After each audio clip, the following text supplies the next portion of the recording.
Congressman Waltz joins us now live this morning on WNDB. Congressman, good morning, and thanks for being with us. Yeah, good to be with you, Mark. Okay, to jump right into this, I don't get this at all. There's been a delay in COVID relief money as Nancy Pelosi has scheduled a bill to legalize marijuana instead of a COVID bill. Do I have that right?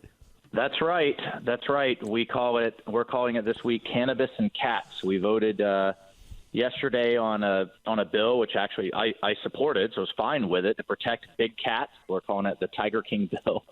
And today it's on cannabis, which those are all fine, okay, but not when the country is suffering so badly. We have businesses, small businesses, going out of business forever.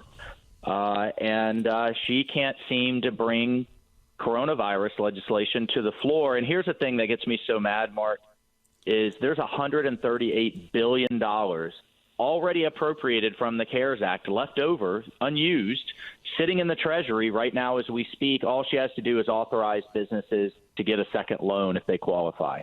Right now, she could do that and refuses. And we've requested multiple votes on that. That said, Mark, I do think there are some serious negotiations going on.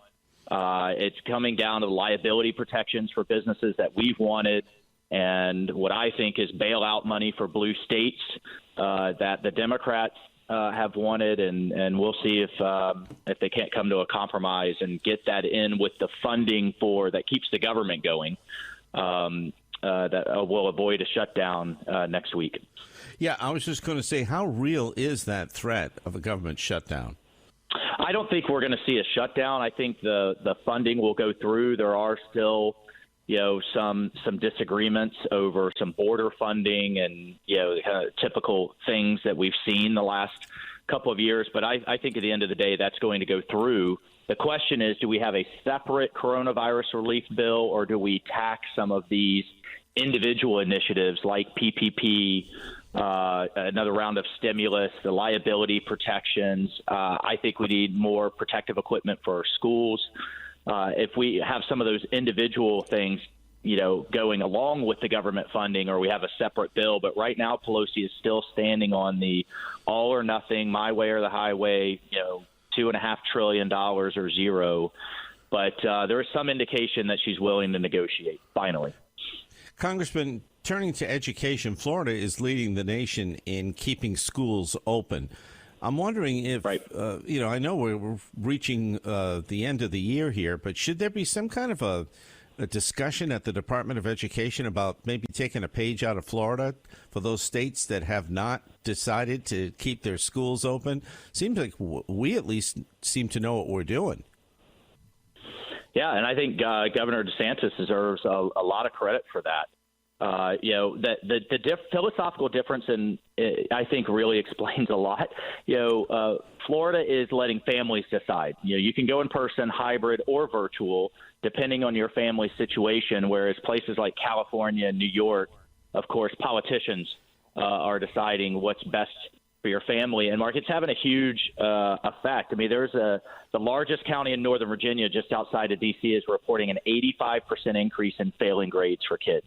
A lot of these kids are already behind. And what makes me so mad is that this is about class, right? If you are an attorney or an accountant or, a journalist, you can stay at home with those kids. But if you're a truck driver or a bricklayer or a hotel maid, you can't. And so it's a double hit on people's income as well as their kids falling behind with these, school lockouts. And, Florida is leading the way, and I think should lead the way for the nation. And I'm singing, the praises as loud as I can. And they're seeing the impact on kids in these blue states that are going to lockdowns and shutting the schools down. It's bad. Congressman, turning to the election and still the uncertainty here that lies over these next few weeks, it could come down to Congress making the decision.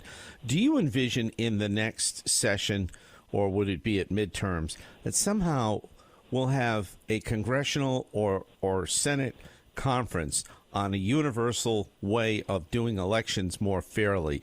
Do you envision this as being a big priority in the next term for Congress?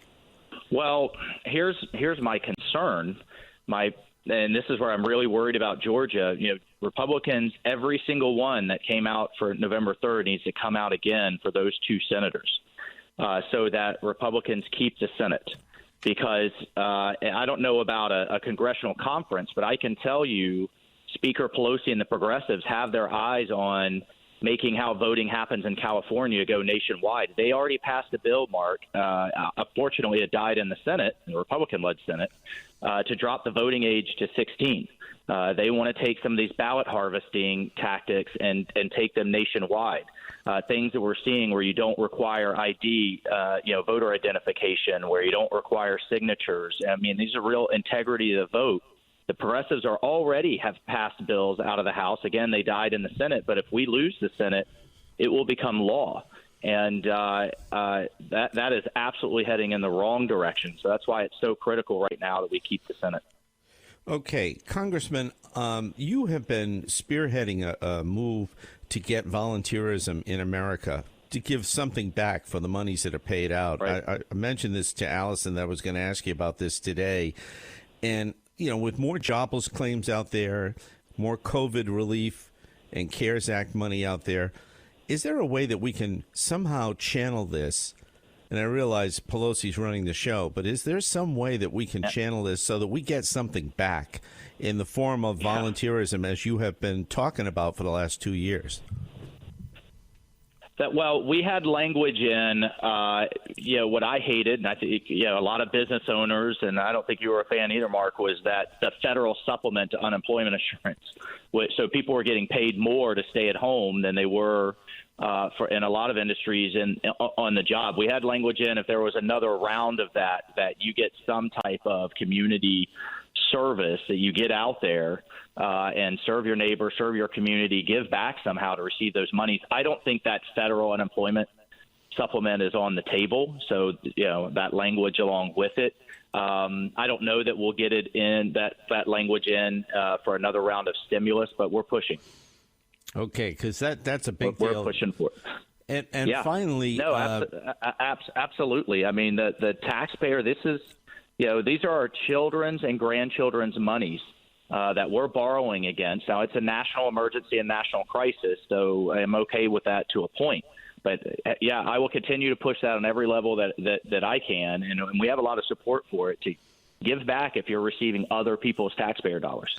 Okay. Finally, there's been talk this week. The New York Times ran a story about whether or not the president might pardon his own kids, plus Giuliani and the president's son-in-law if Biden does come in. I don't know if this is true or not. Is this fake news, or is the president considering this because he's worried about retribution by the Biden administration against his family? I don't know for sure, Mark. I haven't talked to him about it personally, so I don't want to speculate. But I do know there's a real. We see how the Obama administration weaponized the IRS with little to no accountability. So there's just a real concern, and again, many on the left and many progressives are being very loud about it. That the Justice Department under Biden turns on the Trump family. So I know that concern is out there, and I think that's a legitimate concern. I haven't spoken directly with the president about it. All right, Congressman Mike Waltz joining us live today. I hope you have yourself a great weekend, sir, and thanks for visiting with us on WNDB.